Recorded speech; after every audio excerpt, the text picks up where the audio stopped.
সংসারের ছোট থেকে বড় সবকটা কাজই কিন্তু আমাদের বুদ্ধি খাটিয়ে করতে হয়। সারাদিনের কর্মব্যস্ত জীবনে কিভাবে যে সময় কেটে যায় আমরা নিজেরাই টের পাই না।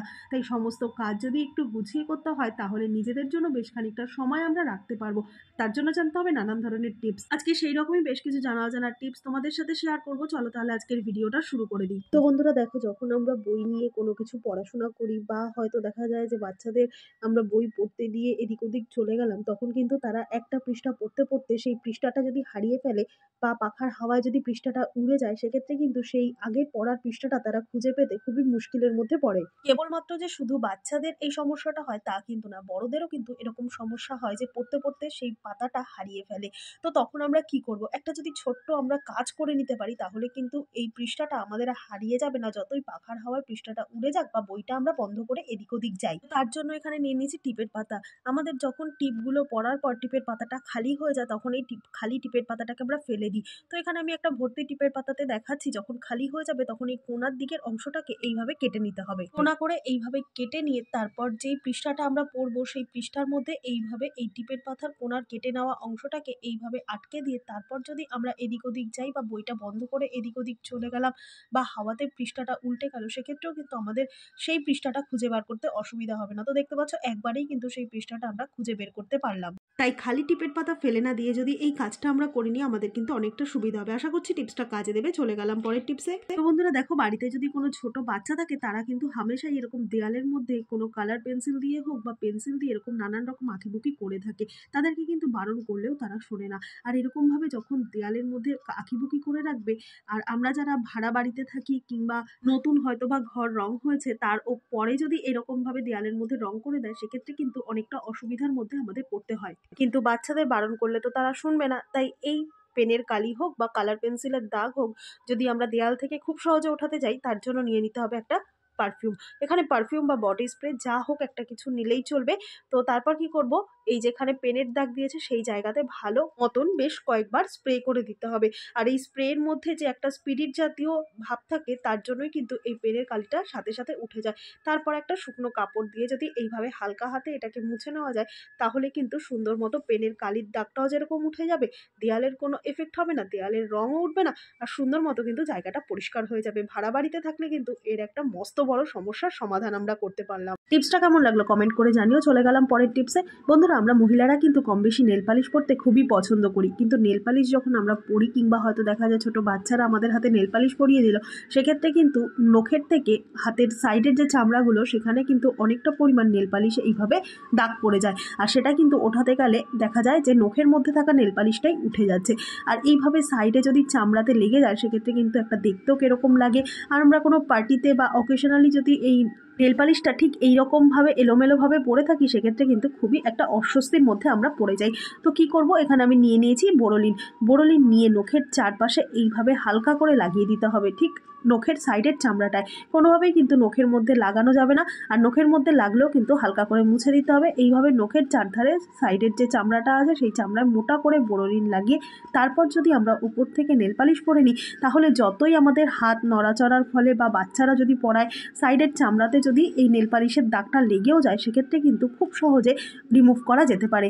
আর কোনো রকমভাবে কিন্তু নখে থাকা নেল পালিশ কোনোভাবেই মুছবে না। তো দেখতে পাচ্ছ এখানে নেল পালিশ পরার পর সাইডের এক্সট্রা নেল পালিশটাকে যদি এইভাবে আমরা হালকা কাপড় দিয়ে একটু মুছে নিতে পারি তাহলে সুন্দর মতো যেরকম চামড়ায় থাকা নেল পালিশটা উঠে গেল, আর দেখতেও কিন্তু ভালো লাগছে, আর নখের নেল পালিশটাও কিন্তু উঠলো না, চামড়াটাও সুন্দর মতো পরিষ্কার হয়ে গেল। তো আশা করছি টিপসটা কাজে দেবে। চলে গেলাম পরের টিপস। তো বন্ধুরা দেখো, এখানে আমি নিয়ে নিয়েছি একটা ফ্রাইং প্যান। আর এই ধরনের যে ফ্ল্যাট ধরনের ফ্রাইং প্যান সেটা কিন্তু আমাদের রান্না করার ক্ষেত্রে খুবই কাজে দেয়, কেননা ফ্রাইং প্যানের মধ্যে রান্না করলে অল্প তেল মশলায় কিন্তু আমরা সুন্দর মতো রান্নাটা করে ফেলতে পারি। আর এই ফ্রাইং প্যানের মধ্যে যখন আমরা মিষ্টি জাতীয় কোনো কিছু বানাবো, যেমন শীতকালের দিনে পাটিসাপটা হোক বা নানান রকম পিঠে হোক, এইগুলো কিন্তু আমরা এই ধরনের ফ্রাইং প্যানের মধ্যে করে থাকি, বা পায়েস, হালুয়া, এই ধরনের কোনো কিছু মিষ্টি জিনিস যদি এই ফ্রাইং প্যানের মধ্যে বানাতে যাই সেক্ষেত্রে তার আগে যদি আমরা এই ফ্রাইং প্যানের মধ্যে কোনো রকম রান্নার তেল মশলা ভেজে নেওয়ার পরও হালকা ভাব থেকে থাকে সেক্ষেত্রে কিন্তু পরবর্তী যখন আমরা মিষ্টি কিছু রান্না করব সেক্ষেত্রে একটা হলদে ভাব হয়ে যায় বা একটা নোনতা নোনতা ভাব লাগে। যতই আমরা ভালো মতো ডিটারজেন্ট বা ডিশওয়াশার দিয়ে পরিষ্কার করি না কেন, পরে কিন্তু সাদা যে জাতীয় যে সমস্ত মিষ্টিগুলো তৈরি করব সেটা কিন্তু একটা হলদে হলদে ভাব চলেই আসে। তো এই মাজা ঘষার পরেও যদি এরকম একটা হলুদ ভাব আসে, সেক্ষেত্রে আমরা কি করব, এখানে নিয়ে নিয়েছি লবণ। 1 চামচ পরিমাণ লবণ এইভাবে হাত দিয়ে যদি আমরা ফ্রাইং প্যানের মধ্যে ভালো মতো এইভাবে স্প্রেড করে দিতে পারি, সেক্ষেত্রে দেখা যাবে এই লবণের যে একটা দানা দানা ভাব আছে, আর এই দানা ভাবের জন্য কিন্তু খুব সুন্দর মতো যে হলুদ ভাবটা ছিল বা তেল চিটে একটা ব্যাপার ছিল, সেটা কিন্তু সম্পূর্ণ চলে যাবে। তারপর পরিষ্কার জল দিয়ে ধুয়ে তোমাদেরকে দেখাচ্ছি যে আগে কি পরিমাণ একটা তেল চিটচিটে ভাব ছিল, হলদে ভাব ছিল, সেটা কিন্তু সম্পূর্ণ উঠে গেছে এই লবণ দিয়ে পরিষ্কার করার ফলে। তো কাজটাকে এইভাবে যদি সহজ করে নিই, আমাদের গৃহিণীদের কিন্তু অনেকটাই সুবিধা হবে। টিপসটা কেমন লাগলো কমেন্ট করে জানাতে ভুলবে না। চলে গেলাম পরের টিপসে। বন্ধুরা, আমরা অনেকেই আছি কিন্তু সাদা জামা কাপড় পরতে বেশি পছন্দ করি। সাদা খুব একটা না হলেও হালকা কালারের জামা কাপড় কিন্তু রঙিন জামা কাপড়ের থেকে খুব একটা বেশি আমাদের ভালো লাগে, অনেকেই আছি। কিন্তু সেই সমস্ত জামা কাপড়গুলো যখন আমরা আলমারিতে বা কোনো ওয়ার্ড্রপের মধ্যে সুন্দর করে ভাঁজ করে রাখবো, তখন অনেক সময় দেখা যায় যে হালকা কালার জামা কাপড়ের মধ্যে কিন্তু কেমন একটা দাগ পড়ে যায়। আর সেগুলো হয় বিশেষ করে আলমারিতে রাখার সময় যদি কোনো ছোটোখাটো পোকামাকড় ঢুকে থাকে আর দীর্ঘদিন ব্যবহার না করার ফলে কিন্তু এই সাদা জামা কাপড়ের মধ্যে একটা স্যাঁতস্যাঁতে ভাব চলে আসে। তাই যখনই আমরা হালকা কালারের কোনো জামা কাপড় বেড কাভার থেকে শুরু করে বা সাদা রঙের কোনো জামা কাপড় আলমারি হোক বা অন্য কোথাও সুন্দর মতো ভাঁজ করে রাখবো, তখন যদি এই ছোট্ট জিনিসটা আমরা দিয়ে রাখতে পারি, তাহলে আর কোনো দিনও সাদা বা হালকা রঙের জামা কাপড় কোনো দিনও নষ্ট হবে না। তো এখানে একটা পাত্রের মধ্যে আমি নিয়ে নিয়েছি বেশ খানিকটা খাবার সোডা।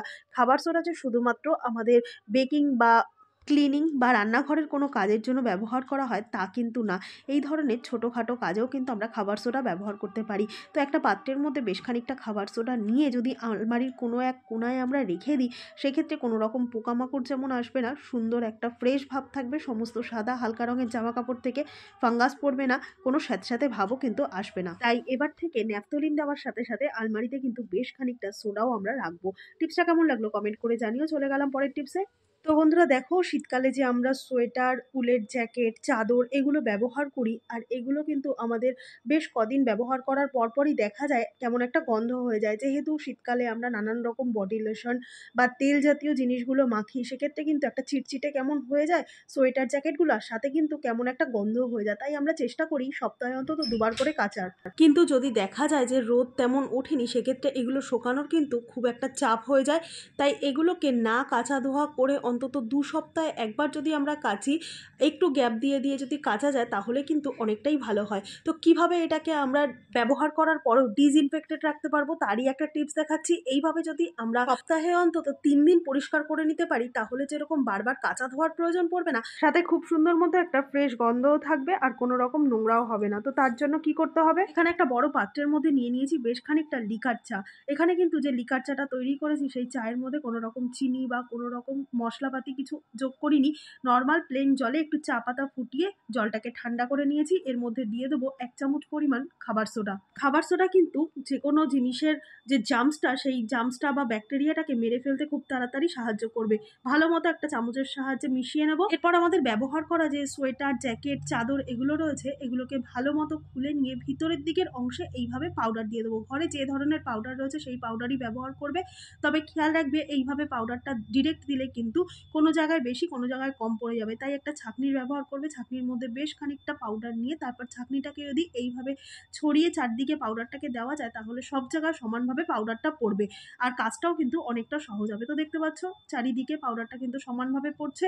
আর তোমাদের ঘরে যে কোনো ধরনের পাউডার আছে সেটাই ব্যবহার করতে পারো, তবে একটু উগ্র গন্ধযুক্ত পাউডার ব্যবহার করবে, যাতে ফ্রেশ একটা গন্ধ অনেক দিন পর্যন্ত থাকে। এইভাবে খোলা হাওয়ায় বেশ কয়েক মিনিট এভাবে রেখে দেবো। তারপর এখানে নিয়ে নিয়েছি একটা কাপড়ের টুকরো, যে চায়ের লিকারের জলটা করে রেখেছিলাম, সেই জলের মধ্যে কাপড়টাকে হালকা করে ভিজিয়ে, সম্পূর্ণ চিপবো না, হালকা ভিজে নিয়ে তারপর কি করব, এই যে পাউডার দিয়ে খানিকক্ষণ আমি জায়গাটাকে ছড়িয়ে রেখেছিলাম, এই জায়গাতে ভালো মতো একটুখানি হালকা করে ঘষে নেব। এরপর খোলা হাওয়ায়, পাখার হাওয়ায় কিংবা হালকা রোদের মধ্যে যদি আমরা এটাকে মেলে রাখি, তাহলে খুব সুন্দর মতো শুকিয়ে যাবে।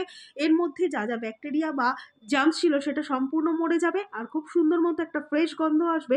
এইভাবে যদি আমরা পরিষ্কার করে নিই, তাহলে অন্তত 2 সপ্তাহে একবার আমাদের কাছাকাছি করলেই চলবে। তো দেখতেই পেলে, একটু বুদ্ধি খাটিয়ে সংসারের সমস্ত কাজ করলে কিন্তু আমাদের কাজটা অনেকটাই সহজ হয়ে যায়। আশা করছি আজকে সমস্ত টিপস তোমাদের কাজে দেবে। টিপসগুলো যদি ভালো লেগে থাকে, লাইক, কমেন্ট, শেয়ার করে পাশে থাকবে। আমার এই ভিডিওটা কে কোথা থেকে দেখছো কমেন্ট করে জানাতে ভুলবে না। দেখা হবে আবারও অন্য কোনো ভিডিওর সঙ্গে। ধন্যবাদ।